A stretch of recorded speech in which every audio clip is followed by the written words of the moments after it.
This is the Detroit Sports Podcast Network.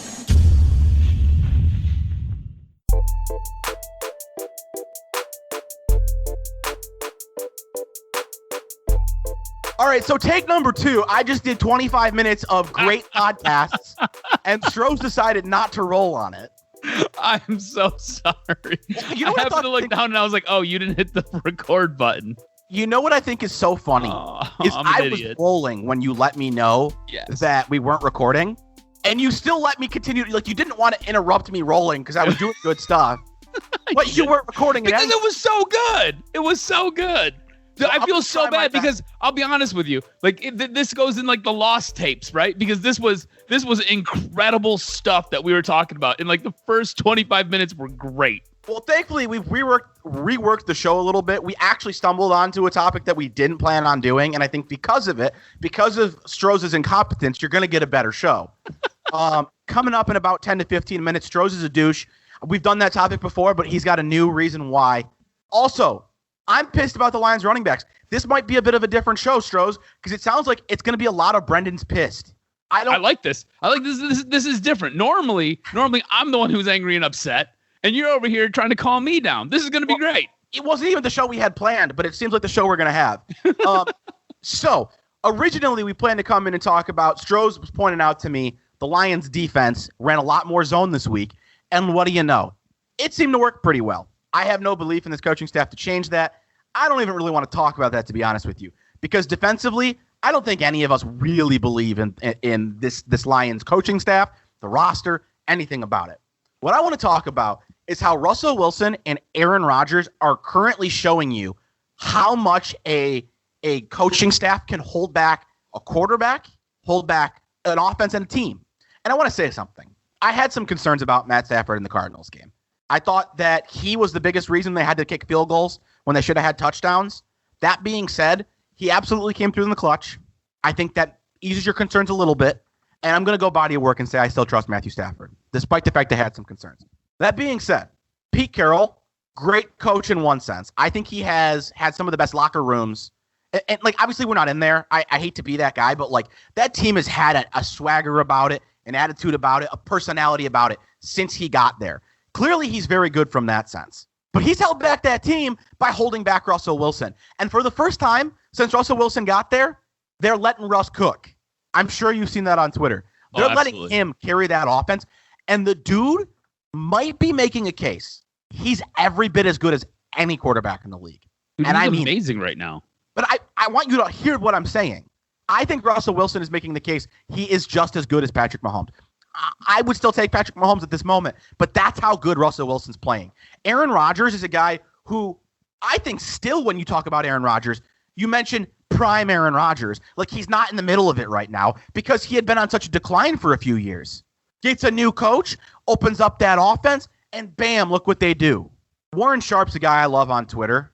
He's pointed out some of the absolute unacceptable stuff that this coaching staff likes to do on offense. In the first quarter, under Matt Patricia and Darrell Bevell, this offense averages 8 points per game. In the second quarter, they average 7. Strohs, you care to guess how many teams in the league average more points per game in the first half than the Lions? I'm going to say 4. The answer's 4. Wow. I was going to go more like 12. In the second half, they score 3.8 points per game in the third and 5.8 in the fourth. Care to guess how many teams do better than the Lions in those situations? 28. 22. You want to know what the difference is between the first half and the second half? Please tell me. They run the damn ball on first down every single time. And if you think I'm exaggerating, this week in Arizona, they went 50-50 run pass in the first half, averaging 12 yards per play. I'm sorry, per attempt, per throw. In the second half, they ran it 11 of 15 times on first down. You want to know how many yards they averaged on those runs? 1.5. There's so much demonstrable proof. One, that the Lions are better when they let Stafford cook. And two, how much that can hold back a team. Look, I found myself at the end of this game rooting for the Cardinals. Most of the game, I just didn't care, which is incredible. This is week 3. You can't be apathetic in week 3 of an NFL football season. And in the end of the game, I found myself rooting for the Cardinals. And here's the thing, Strohs. I said it last week. I don't give a crap about a draft position. That doesn't mean anything to me. I was rooting for the Cardinals because I believe this regime is single-handedly holding back Matt Stafford, which holds back the offense, which holds back the team. And Seattle's proving it right now, and the Packers are proving it right now. And if I told you those two teams were playing for the NFC Championship game, you would have no questions about it. I haven't even let you talk yet. No, I think you're right. And the thing is, you see it, and you've seen it in the past where this team needs a big play, and it's basically do or die. Matt Stafford can rally the troops, and he can lead them down the field and score a touchdown. I mean, this is one of the quarterbacks that is the best in the league at bringing a team back when they're down in the fourth quarter. So why not just let the guy play? Just let the guy go out there, call the offense, let him pick apart a defense. At this point in Matt Stafford's career, I believe we all agree that the guy can read a defense. And I think we all agree the guy can make all of the throws. So just let him go out there and do it. Well, here's the thing. Like, I'm being honest. I didn't think he was great against the Cardinals, and they won that game. Honestly, where this passion and this frustration comes from is two things. It is seeing Warren Sharp, who I think has the numbers show you what's wrong with this team. And that's on offense. On defense, they can't get to the damn quarterback to save their lives. And two, it is Russell Wilson and Aaron Rodgers. I mean, seriously, Strohs, I'm telling you, if I scroll through my text, I'm talking about football with people literally 7 days a week. If I look for the last time Aaron Rodgers was mentioned, there's a pretty good chance that someone said back in his prime. Like we stopped talking about Aaron Rodgers like he was in his prime because of how bad he looked for a few years. What's changed? Did they draft him a wide receiver? Nope. Did they draft him a running back? Yup. He's not even touching the damn ball. They didn't do anything with the offense. Well, this is the thing, right? All you have to do is go back 4 or 5 weeks when we were doing our preview of what the season was going to look like. I proclaimed Aaron Rodgers dead. I said he was done. And the guy's coming out and he's setting the world on fire. So they changed their offense. Yeah. And they're allowing the guy to go out there and do what he does best. Same thing with Seattle. Seattle has a bad offensive line. What's that? Seattle is a much more extreme version of it. Oh, for sure. But here's the thing. This is what you have to realize too, right? Seattle has a bad offensive line. There's a lot of plays where Russell Wilson is running around just trying to find an open man, trying to avoid getting hit behind the line of scrimmage. They have different running backs, but I don't think any of them, maybe Chris Carson is a guy, but like nobody is like a dog-ass running back on that team, right? They're just letting Russell Wilson go out there and just throw the ball around. That's basically all they're doing. Honestly, and he is just eating up the league right now. To try and simplify this as much as possible, and if we have any old school football listeners, they're going to hate this, but this is the way I try to explain it to my dad. You should not be calling a play that doesn't give you a chance at a first down on basically any down. You only get 3 plays to pick up a first down. Now, that doesn't mean never run on 1st and 10, but your percentages should show that you throw more than you run on 1st and 10. And the reason being, it's very hard to pick up a 1st and 10 on a run. So now you're only giving yourself 2 chances to pick up that first. And let me tell you something. If you run the ball on 1st and 10 and you don't pick up any yards, you better never run the ball on 2nd and 10 because now you're only giving yourself 1 chance. It's all about giving yourself as many chances to get the big play as possible. And you're not doing it on the ground. And we're going to get into the ground because Adrian Peterson, I think most people are pretty happy with what he's doing, and I understand why, but I'm going to tell you why I'm not. But I don't know, dude. I don't know how to watch this team. It's going to be hard because at 1-2, I now know there's no way that they're getting fired at the bye. I think the bye was just about the only chance you had for this regime to get fired in the season. So at this point, like, am I giving up on the season in week 3 because they're not going to get fired? I don't know that I can do that. But at the same time, I don't think you can win under this regime. Can you win against the Cardinals? Sure. Can you win against anybody that matters? No. Like, don't forget, I'm not telling you need to be able to beat the Packers right here, right now, but you need to not be getting embarrassed by them like you did a week ago. And I don't think this regime's capable. Do you feel like this win this past weekend was one of those ones where we're going to look back on it and we're going to be like, damn, that was a bad win. And it was a bad win because it's another reason to keep these guys around. It's another reason to keep Bob Quinn around. It's another reason to keep Matt Patricia around. See, I think I have a problem with that. See, I have a problem with that line of thinking because at some point, your owner has to make a decision. If 7 wins is enough to keep them, that's not because they won 7 games. It's because your owner's a dumbass.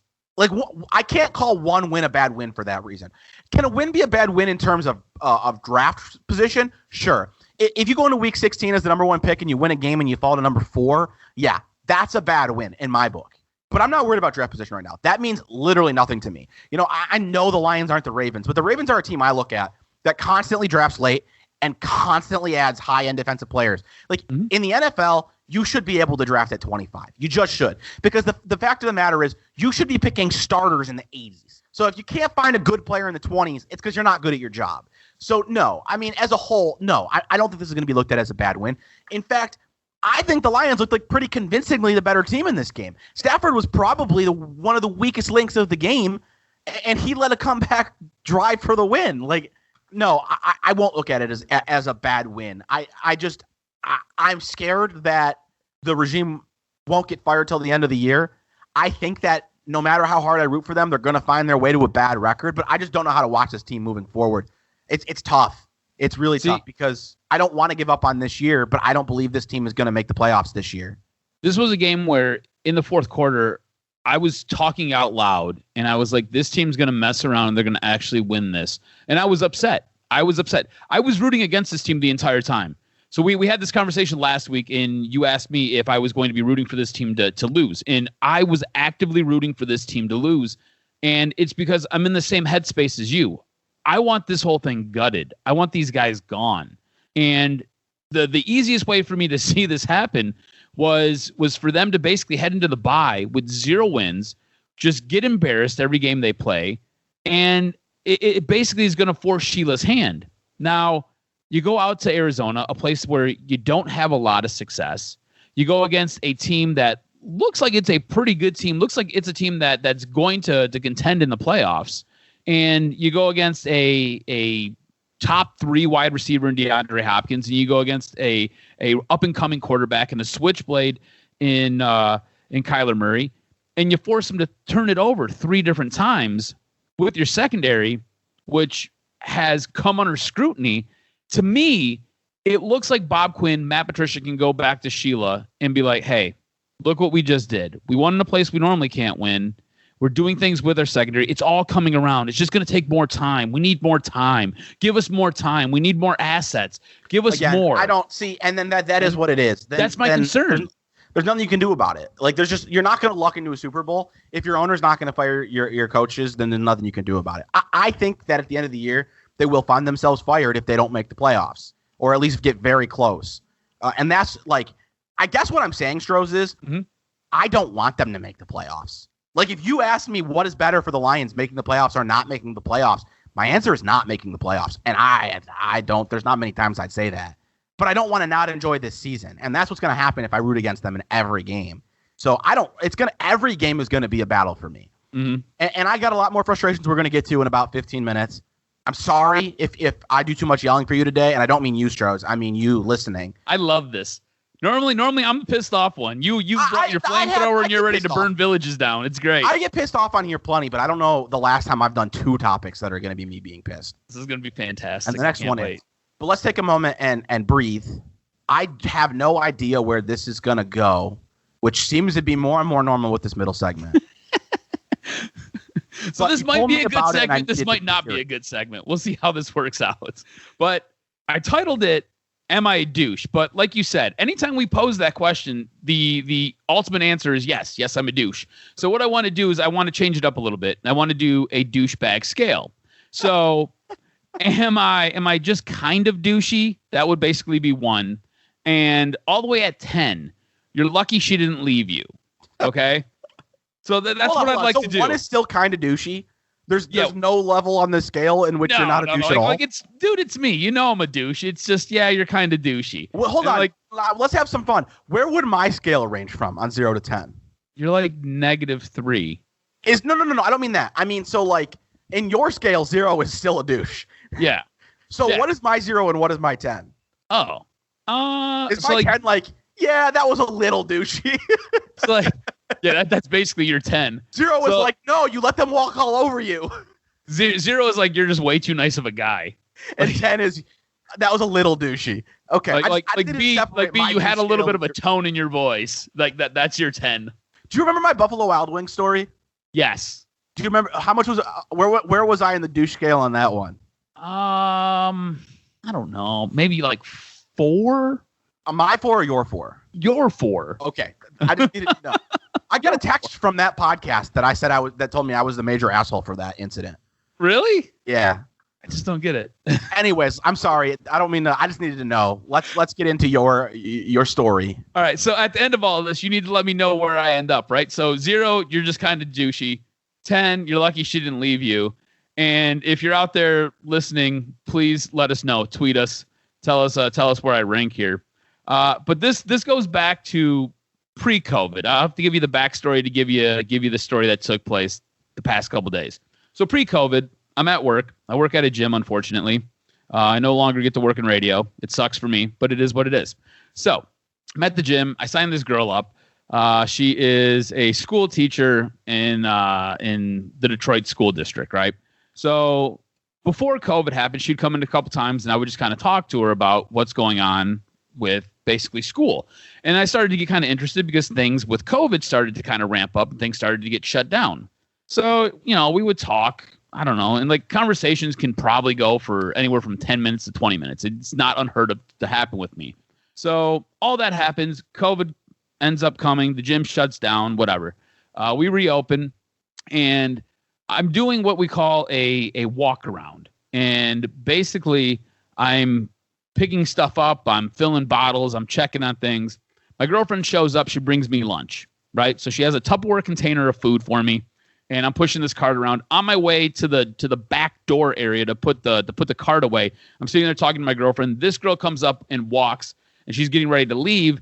And I basically said, hey to her. Mind you, it's been 6, 7, maybe 8 months since the last time I seen her. I totally forgot her name. So, of course, I don't introduce my girlfriend because I don't remember the girl's name. So what do I say? Hey, this is my girlfriend, X, Y, and Z. Right. And I get it. I follow. Right. So, I didn't introduce. I just kind of was like, whatever. So my girlfriend's standing there awkwardly. This girl wants to have a conversation with me for, 5 minutes. And, at some point, I just kind of okay, cool. I don't want to hold you up anymore. And I kind of shuffle her out the door. So then me and my girlfriend can just finish our conversation, and she can give me my food, and then she can take off.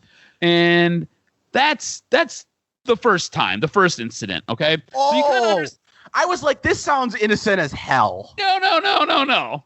So that was basically day one, right? So that happens. And my girlfriend ends up leaving, and she ends up text messaging me saying, that chick loves you, right? And I was like, what are you talking about? And she was like, she totally loves you. So she ends up going home. She ends up talking to my brown foster daughter. My brown foster daughter backs a bus over me and basically says, she used to come to the gym all the time, and she would talk his ear off, and he would sit there and talk to her all the time. So this raises a little bit of concern in the girlfriend's mind now. So fast forward, basically, 72 hours later, I'm at work. Girlfriend pops back in. This time I don't think she brought me lunch. I think she was just coming in to work out. That's what she was coming in to work out.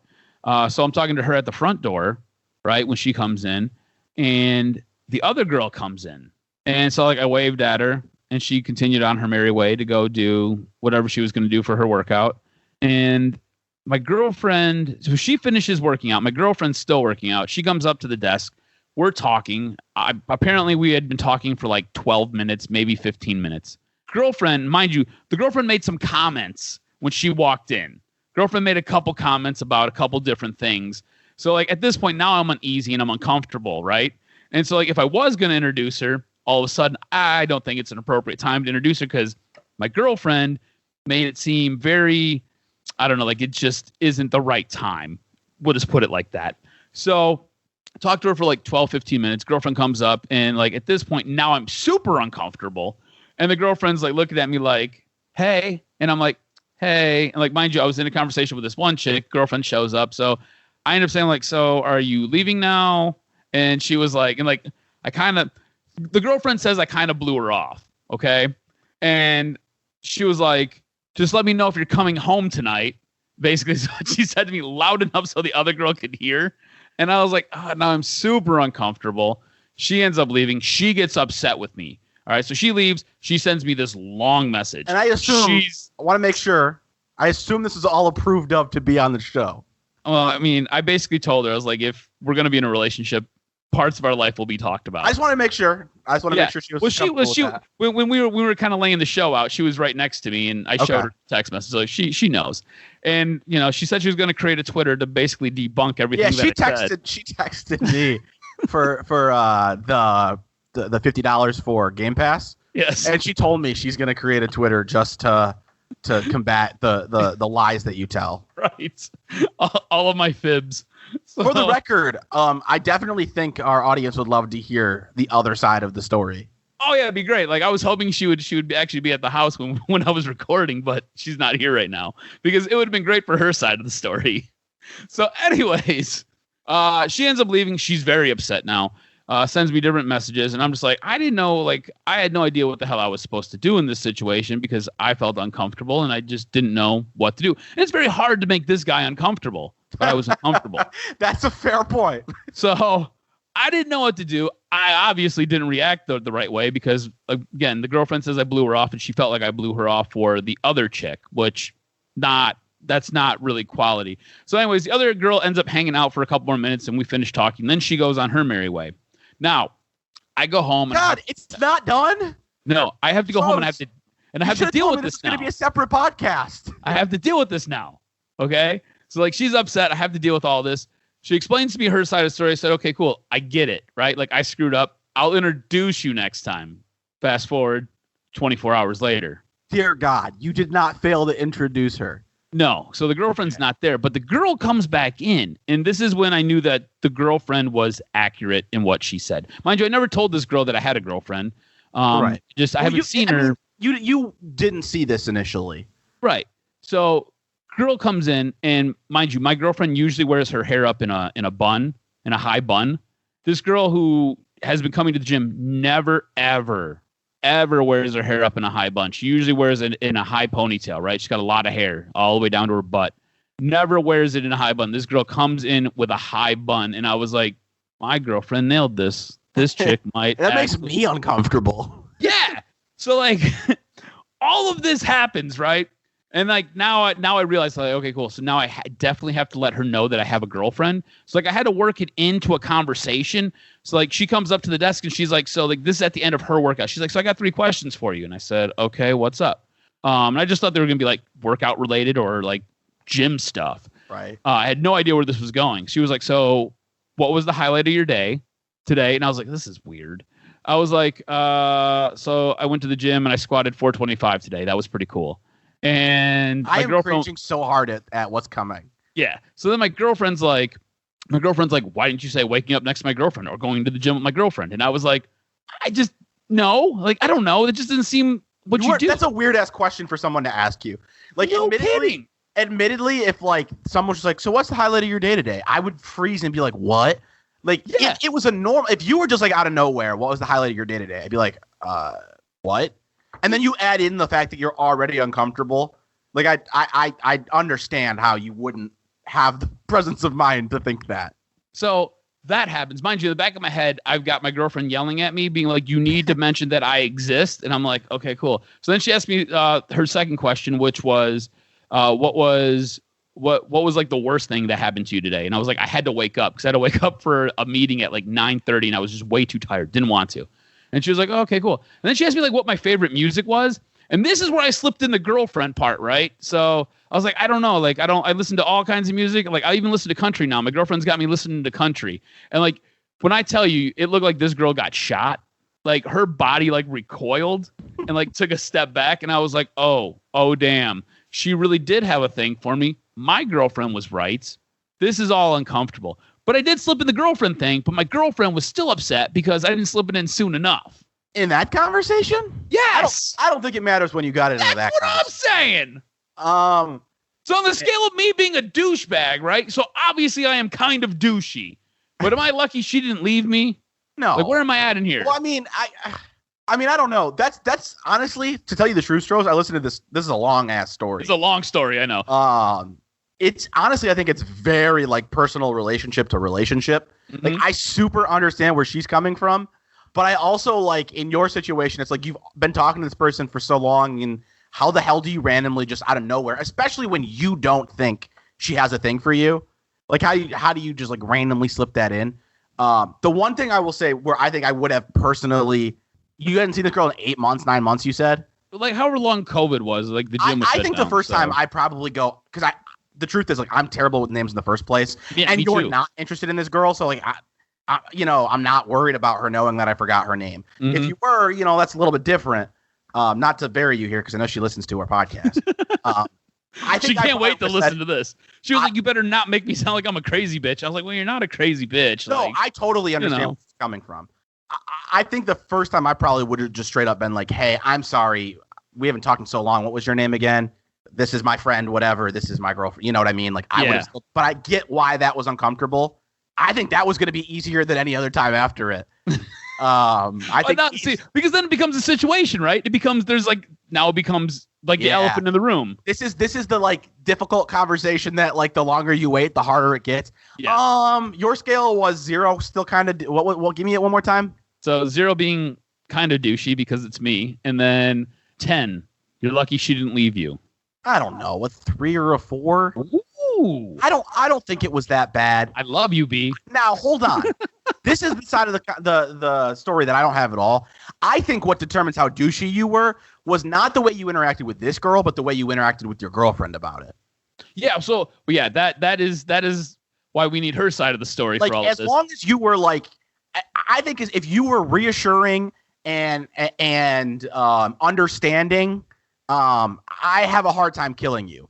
So if your side was like, no, you're overreacting, this isn't a big deal, that's pretty douchey. So no, like I wasn't a dick to her at all about anything. I was like, okay, cool. Like my bad. Like I apologized. I actually apologized a couple times. Said I was sorry. And I told her I'll fix it. And I felt like the very next time I seen this person, I fixed it. I don't know. Yeah, I actually don't have a major problem with it.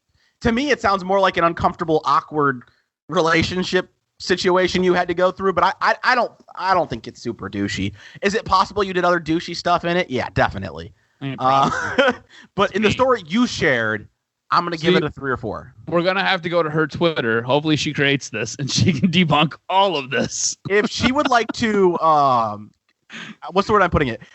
Moving forward, if she wants to push against anything you have to say, she's welcome to do it on Twitter and we can share it.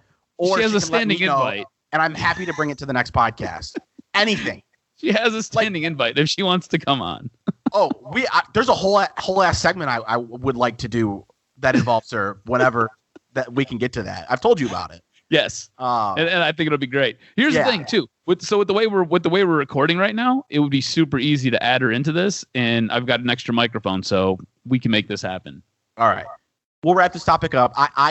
I don't think it was nearly as bad as you were prepared for me to say. Okay. What do you think? What's your self-assessment of the answer? I mean, I think I'm Jesus Christ. I walk on water. So, no. I understand where she was coming from, right? Because I didn't introduce her. And at no point did I ever let this girl know that I had a girlfriend until I let her know that I had a girlfriend. I didn't realize that it was where it was at until my girlfriend kind of pointed it out to me. So that was a bit of a situation right there. But I thought the way I addressed her and kind of handled her feelings and her situation, I thought I was good. I think day 2, I probably made some mistakes in me kind of, I don't want to say I blew her. Like a coach right now. This is coach speak. Made some mistakes, made day 2, cleaned it up on day 3, was happy with the progress we made, but got to keep moving forward and making the right decisions.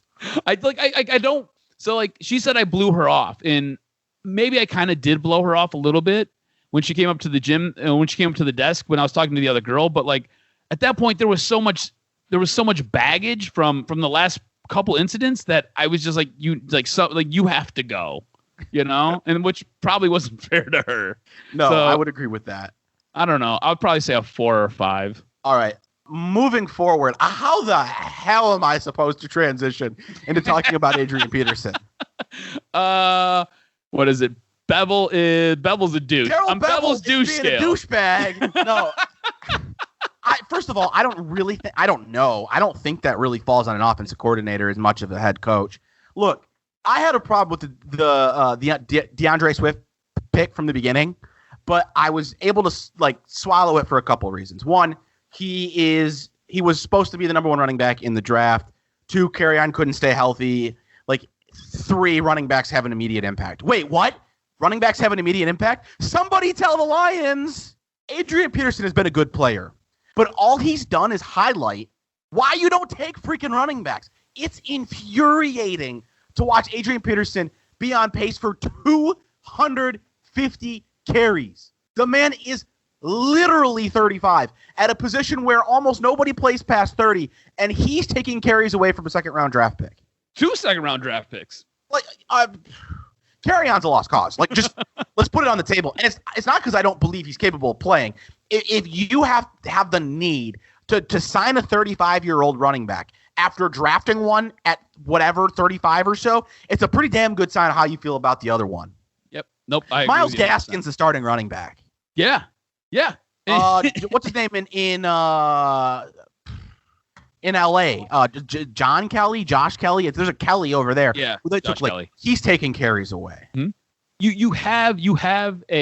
You've invested in 2 running backs that you're not even letting sniff the field for a guy that you picked up out of the bushel bin. And granted, look, Adrian Peterson's going to be a Hall of Fame running back, but he's the guy who's getting the majority of your carries. And the worst part is, if everything goes the way you and I want, this regime isn't going to be here next year.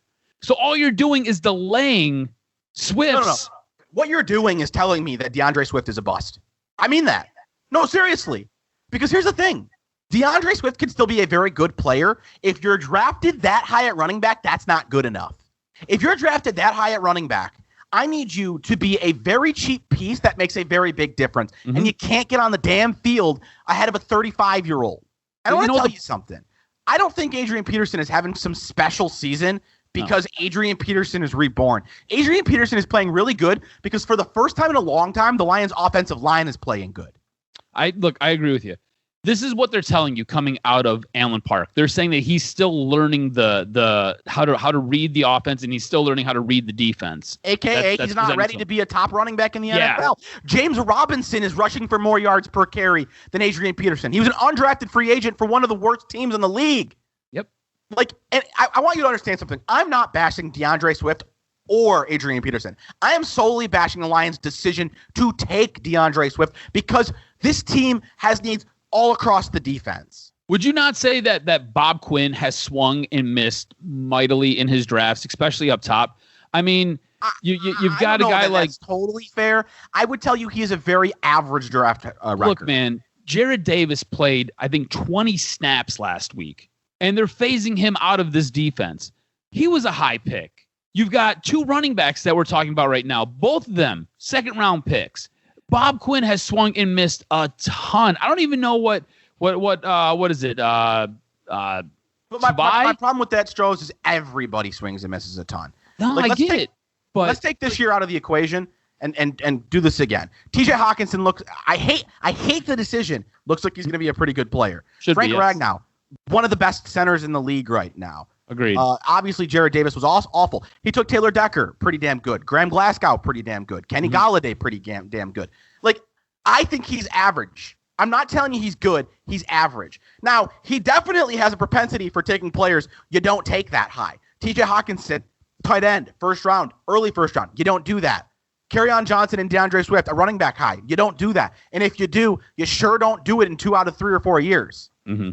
I agree. I don't think he's some he is not atrocious. I believe Bob Quinn has a capability of being a guy who puts together a winning team with the right coach and with the right mindset.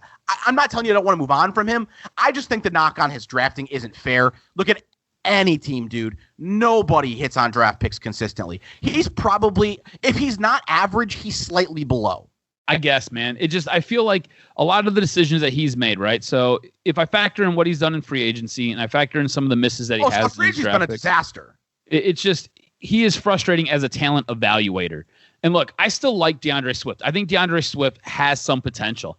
I think this team, by not giving him the reps and giving these reps to Adrian Peterson, just delays him being able to take over that role. And like, if you don't believe in him, then that's a problem. Then obviously he must not be good enough if you don't believe in him, because you have other guys who are. I mean, look at Hilaire in Kansas City, right? And like, maybe this is comparing apples to oranges, because Kansas City actually is a good functioning organization and the Lions just aren't. But like, Hilaire was a guy who was supposed to get drafted after Swift, and he's on the field all the damn time making plays. I just don't get it. Well, I mean, this week 3 I was already frustrated. Week 3 just made it worse, because in week 3 you went out there and Adrian Peterson was an every down back. You know, how many every down backs are there in the league? There's not many anymore. And no. Adrian Peterson was one. And this is why I got frustrated when they signed him, because the writing was on the wall. This team doesn't understand modern football. It's the same thing I complained about in the first segment. They don't understand modern football. This regime. Like, while I think his hit or miss ratio is whatever, Bob Quinn clearly doesn't understand modern football. He doesn't understand that you can't draft running backs so often at the top of the draft. He doesn't understand that you can't draft a tight end at the top. The coaching staff doesn't understand that you need to stop running the damn football on every first down. This regime doesn't understand that you can't milk leads no matter how good your running game is. It's not the way these things work. They're trying to play football like their information comes from the 80s. Yep. We've had 40 years, and we have... Here's something. Open up a damn computer. You don't even need an analytics staff. Follow Warren Sharp, and he'll tell you the stupid things you're doing.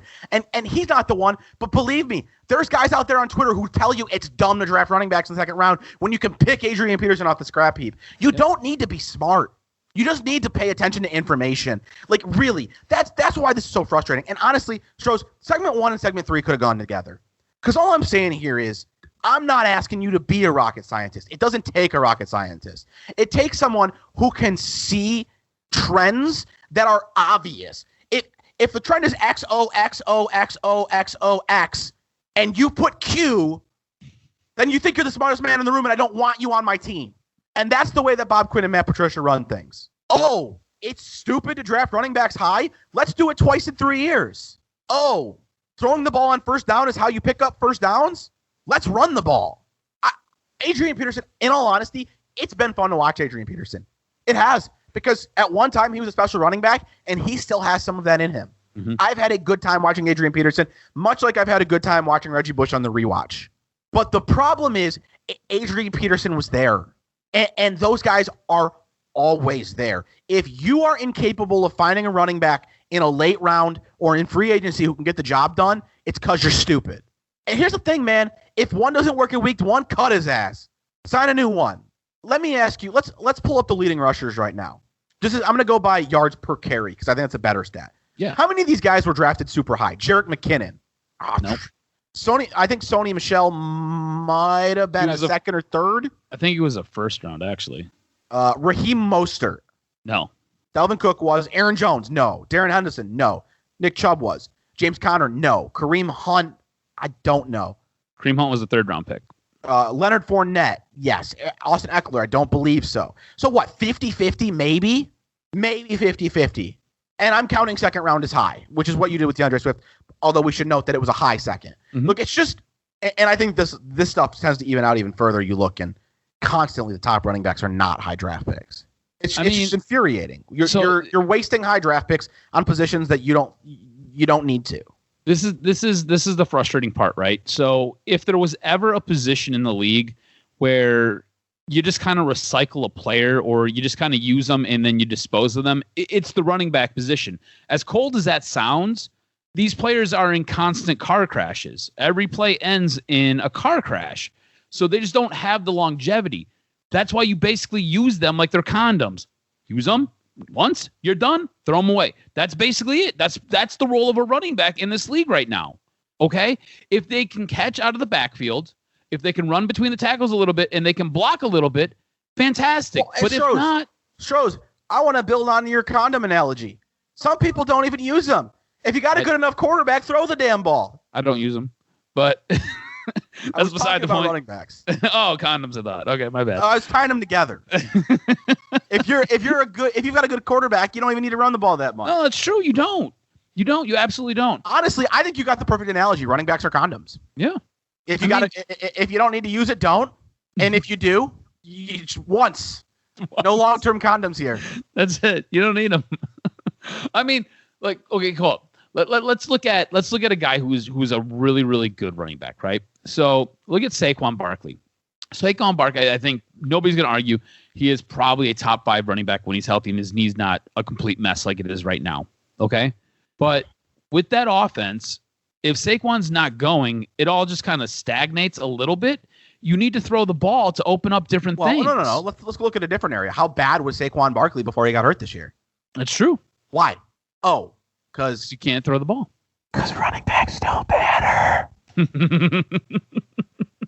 You could be the best running back in the league. If you don't have the blocking, it doesn't work. You could be the worst running back in the league. If you have the blocking, it works. Why was Le'Veon Bell completely unnecessary to working in Pittsburgh? Because they always have a good offensive line.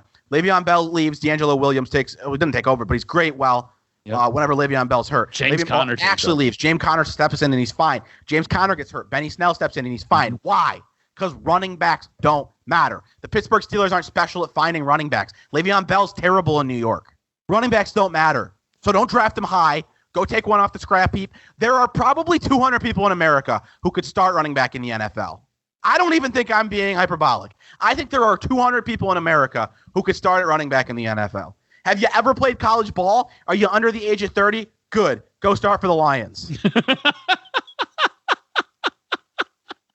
I love when you're pissed off. Can you be angry more often? Not an angry person. This might be some of your best material yet. I swear to God. Well, that's going to do it. You enjoy your Lions game this week because I'm sure as hell not going to. I'll be watching it, but I don't know if I'm going to enjoy another Lions game this year. I'm basically a self-hating Lions fan for the remainder of the year. He's so I might be rooting for him. I might be rooting against him. I don't know, but we're going to be watching. That's it, man. I got nothing else. We got to go record another podcast.